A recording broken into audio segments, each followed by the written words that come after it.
యువతను ఆత్మహత్యలకు పురికొల్పుతున్న PUBG game ఆధారంగా ఏకంగా టోర్నమెంట్లు నడుస్తున్నాయి.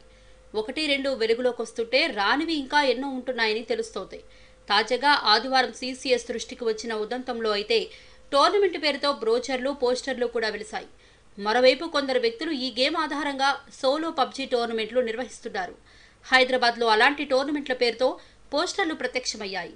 నిర్వాహకులు ఆసక్తి గల వారిని గుర్తించి వారికి ఆన్లైన్లో మెసేజ్లు పంపి పబ్జీ ఆడేందుకు ఆహ్వానిస్తున్నారు. పేటీఎం ద్వారా 30 రూపాయలు చెల్లించిన వారికి వాట్సాప్లో లింకును పంపుతున్నారు. ఆ లింకును ఉపయోగించి నిర్వాహకులు చెప్పిన సమయంలో గేమ్లో పాల్గొనవచ్చు. ఇది పూర్తిగా నమ్మదగినదేనని, ఇందులో ఎలాంటి మోసం లేదని నిర్వాహకులు చెబుతున్నారు. ఈ నిర్వాహకులు ఇప్పటికే చాలా టోర్నమెంట్లు నిర్వహించారని, ఈ నెల 23న టోర్నమెంట్ నిర్వహించనున్నట్లు తెలియడంతో ఫిర్యాదు చేశామని ప్రగతిశీల యువజన సంఘం జనరల్ సెక్రటరీ కెఎస్ ప్రదీప్ తెలిపారు. ఇదే కాకుండా ఏప్రిల్ 28న మరో పబ్జీ టోర్నమెంట్ నిర్వహిస్తున్నారని సమాచారం వచ్చిందని ఆయన తెలిపారు. యువతను టోర్నమెంట్ల బారి నుంచి కాపాడాలంటూ ప్రగతిశీల యువజన సంఘం నాయకులు ఆదివారం సైబర్ క్రైమ్ పోలీస్ స్టేషన్లో ఫిర్యాదు చేశారు.